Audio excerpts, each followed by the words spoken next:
Hi Sweetlings, it's me again, Eulie, your certified social media manager. And today, I'm going to teach you guys on how you can make your YouTube thumbnail from editing your thumbnail to making a caption for your thumbnail. And I'm going to squeeze everything I know in this video. I expect that this video will be a long video. But in case na you want to go directly to the topic, I included a timestamp on the description box below. Visit the description box below and go ahead with the topic. But before we start, shout out muna kina.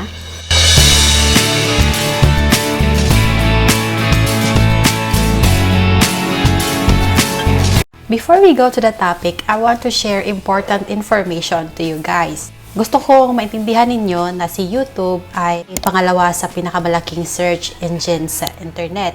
Ibig sabihin, yung mga tao pumupunta sa YouTube dahil may hinahanap silang kasagutan sa mga tanong nila, or either gusto nilang ma-relax or gusto lang nilang ma-entertain. And these people, pumupunta sila sa YouTube baka dahil may hinahanap silang recipes or gusto nilang malaman kung maganda ba ang review ng isang specific product, or gusto lang nilang manood ng news or sports, gusto nilang manood ng live stream ng mga gamers. So, iba't iba po yung purpose nila kung bakit bumibisita sila sa YouTube.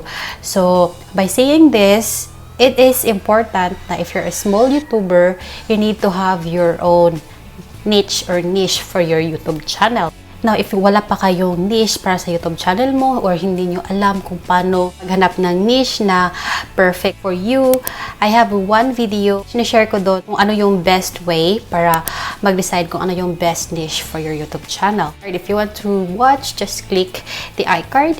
The next important points I'm going to share is that most of these viewers na bumibisita sa YouTube, they are using their mobile phones. Now, paano ko po nalaman na most of our viewers are using mobile phone? Makikita po yan sa YouTube Analytics mo.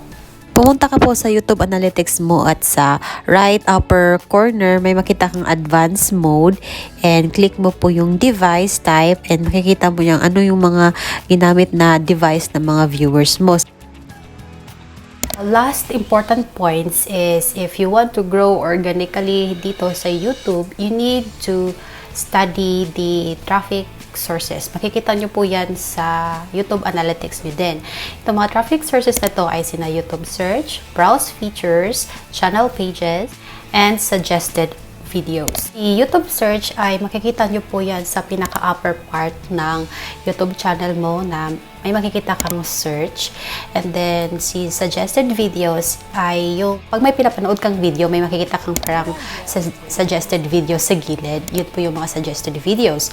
Now, Browse Features naman ay yung videos na nakikita mo sa homepage ng YouTube channel mo. Channel pages naman, let's say, kapag nanonood ka ng isang video and then pumunta ka sa comment section ng video na yon and may makikita kang commenter and then i-click mo yung pangalan ng commenter and then mapupunta ka po sa channel page niya. Itong channel pages, tinitake advantage po minsan na mga small YouTuber ito. Pupunta sa mga YouTube channel ng mga artista and then nagpo-post sila, nagko-comment sila doon and then they're making sure na yung comment nila magigain ng likes, comments kasi kapag magigain silang madaming comments and likes, sila po yung unang makikita sa comment section. And most of the time, kapag ikaw po yung unang nakikita nila sa comment section, i-click po nila yung name ninyo at mapupunta po sila sa channel page. Hindi natin alam, baka subscribe or manood din sila ng mga videos mo. So, yun, tinitake advantage yan ng mga small YouTuber.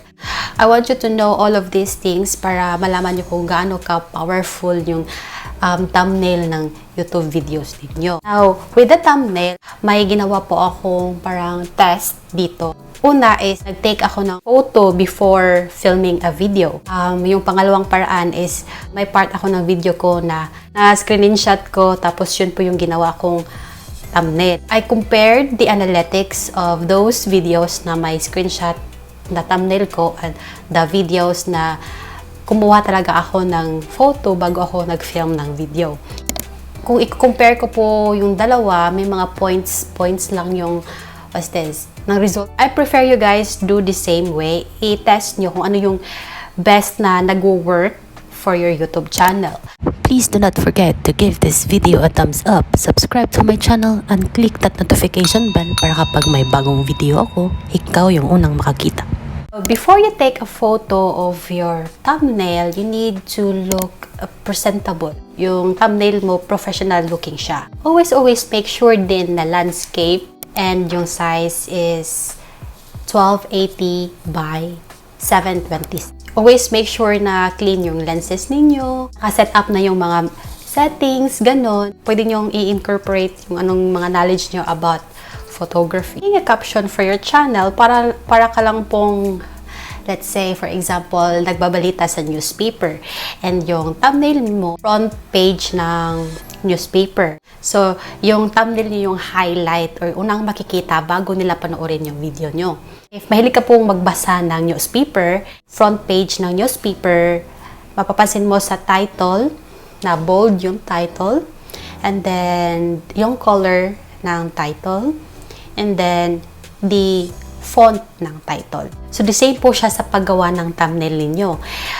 You need to take note of the color, the font, the size of your letters. But the question is, how you can make a parang catchy caption for your thumbnail. Now, take note that these 6 ways or tips na isi-share ko sa inyo guys, hindi lang sa thumbnail niyo po to maa-apply. Pwede niyo din po itong i-apply sa title ng video mo. If you're making a, educational video, make your caption or title ng video mo na parang you're teaching something useful. So you can use words like how to, tips, tricks, hacks, introduction, beginner, the viewers or searchers na bumibisita sa YouTube. They're searching for an answer here sa YouTube and they want to know these answers fast. You can increase this urgency by making urgent caption. You can use the word important or now, mga ganon. For example, 5 things that you must do to grow your YouTube channel now, or 5 things that you must do to grow your YouTube channel fast. Next is you can use open or close-ended questions to your thumbnail. I think this is the best way to make them more curious and make them want to click your video. Number 4 is, by far, this is my favorite tip, and always ko din po itong ina-apply sa mga caption and titles ng videos ko. You're stating a problem and you're offering a solution. For example, sa thumbnail mo, lalagyan mo siya ng parang 0 subscribers with question mark, and then sa title ng video na yon, or here's how I grow 0 to 1,000 subscribers in 1 month. Ganon. And kayo na magdagdag kung ano yung gusto nyong idagdag. Number 5, this is related to number 4. You need to show evidence na to make it more parang legit, to let them know na it's worth it or it's working. So, ganon. Number 6, this is not a tip but an advice to small YouTubers na wag na wag kayong magki-clickbait ng mga viewers ninyo. Kasi kapag nalaman ng mga viewers mo na clickbait mo lang sila, baka po yung videos mo or your channel mo i-report nila sa YouTube, or hindi sila mag-subscribe sa YouTube channel mo, and that is not what we want. Or we want our viewers to like our video, subscribe to our channel, click the notification bell, and leave a comment. Now we're done with our caption. Let's go ahead on how we can edit our YouTube thumbnail. Teach you guys on how you can edit your pictures na may stroke or outline siya, or pictures na walang background. The application and the website na gagamitin natin sa pag-edit ng ating thumbnail ay si Canva, Lightroom, and Adobe Photoshop. Now, if wala pa yung Canva account and gusto nyo magkaroon ng Canva account, please visit the description box below and use my referral link and get a chance na may 30 days free access kayo sa lahat ng mga paid features ni Canva. That includes the background remover. So, let's go. I'm using the Adobe Lightroom app, and I already have, as you can see, a set of presets. Pipili lang po ako kung saan dito yung gusto kong gamitin na preset. And sometimes may mga few adjustments pa ako, and save. Now, nandito po tayo sa Adobe Photoshop, and yung tool na gagamitin natin is yung selection tool.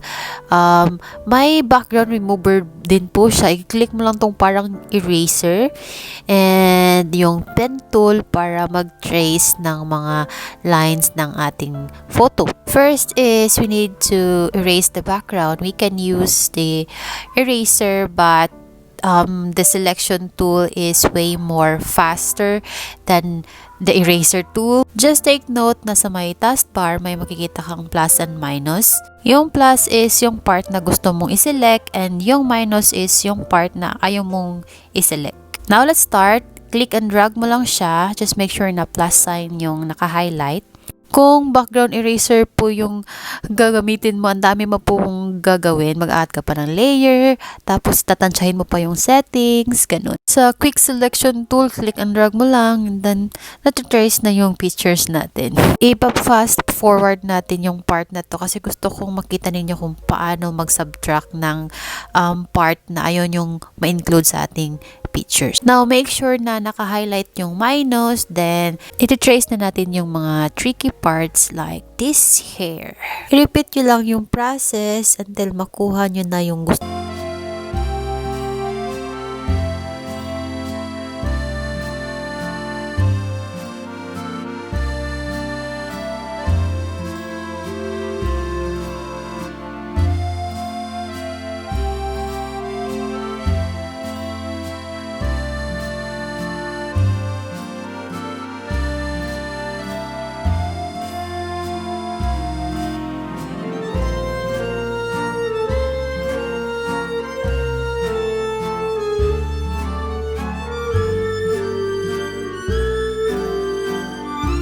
I-trace yung photo ninyo, I want you to look at this right bottom corner ng screen natin. I-click nyo po yung parang square shape na may circle sa gitna. Now, tingnan nyo po kung ano nangyari sa first layer natin. Now, kung gusto nyong i-save ito, just make sure na you save it as PNG. And if you want na may trace or outline siya sa labas, double-click mo po yung first layer. May lalabas pong ganito, and nakasave na po yung settings ng last or previous settings ko. Kaya automatic siyang nag-trace.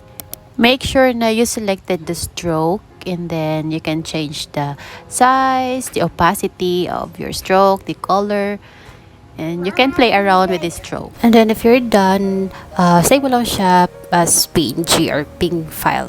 Now, let's go and do the color overlay of our background. Ito pa rin ang gagamitin nating file. I-undo mo lang siya, Ctrl-Z sa keyboard nyo, or i-drag mo lang tong edits mo sa trash bin sa baba. When you're done, ika-copy-paste natin yung layer by pressing the Ctrl-J sa keyboard mo. Then, gagawin natin ulit yung ginawa nating paglagay ng stroke or outline sa picture natin. When you're done, click mo yung first layer, and i-click mo tong parang may shadow, right-click mo, tapos may lalabas na ganito. I-delete mo lang yung layer mask, and ganito na yung kalabasan. So, sa paglagay ng color overlay, gagawin natin yung ginawa natin sa paglagay ng stroke. Double-click mo yung layer, tapos may ganito na lalabas. Check mo yung color overlay. You can play around with this. You can change the color, the opacity. So, yun.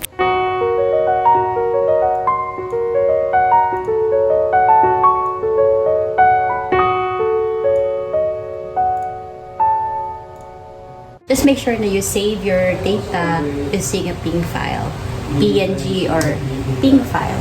Now, tuturuan ko po kayo kung paano po mag-remove ng background using Canva. I-click nyo lang po yung picture, and sa taas may makikita ka pong effects, and i-click mo po yung background remover. Sometimes, hindi po always na na-remove yung background. But most of the time, perfect po yung pagka-remove ng background. Tulad nito.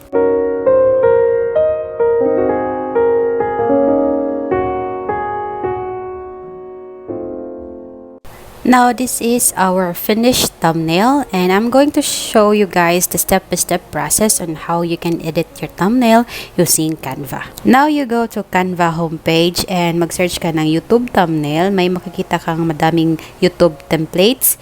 YouTube thumbnail templates, pumili ka lang dyan, and once nakapili ka na, pwede mo nang i-upload yung mga na-edit nating mga pictures kanina. Now, bakit dalawa or two ways yung pag-edit natin ng photo kanina na may walang background and may color overlay na background. Now, kapag walang background yung gagamitin natin na photo, pwede ka pong maglagay ng caption sa likod ng photo or picture sa likod ng original photo natin. And if i-click mo po yung background photo natin, pwede mo po pong ma-edit yung color niya. Pwede ka pong pumili dito kung anong color, i-pixelize mo ba or i-warp mo ba, nasa inyo po yan. Noon sa paggawa ng thumbnail ko or caption ng thumbnail ko, iba't ibang fonts po yung ginamit ko. But right now, we were educated na dapat daw one font lang ang gagamitin. Now, I'm sticking to the Barlow semi-condensed bold kasi kahit na phone yung gagamitin mo, nababasa yung caption ng thumbnail ko. Sa caption naman, pwede ka po mag-customize ng color, mag-search ng color if may specific color kang hinahanap, and you can also select what effects you want for your caption. You can play around with the effects. Just take note lang na pwede ka din pong makapili ng color for the effects of your caption. Now, once makadecide ka na kung ano yung gusto mong caption, color ng caption mo, effects, size, pwede ka na pong maka-add ng elements or mga emojis or dollar signs. Nasa tayo po yan. Once ma-finalize mo po lahat ng gusto mo for your YouTube thumbnail, always save your file as PNG. That's it for today's video. If you have any questions, suggestions, recommendations, don't forget to leave a comment below. If you're new here to my YouTube channel, give this video a thumbs up. Consider subscribing to my YouTube channel. Click that notification bell para kapag may new videos ako, ikaw yung unang makakita. Bye, sweetlings. Take care. Please follow my other social media accounts for you to get a chance to be featured on my next video. Leave a comment below for your questions and suggestions, or take a screenshot of that comment, share it on your Instagram story, and tag me. Thank you so much for watching my video, and see you guys on my next video. Bye, sweetlings. Take care.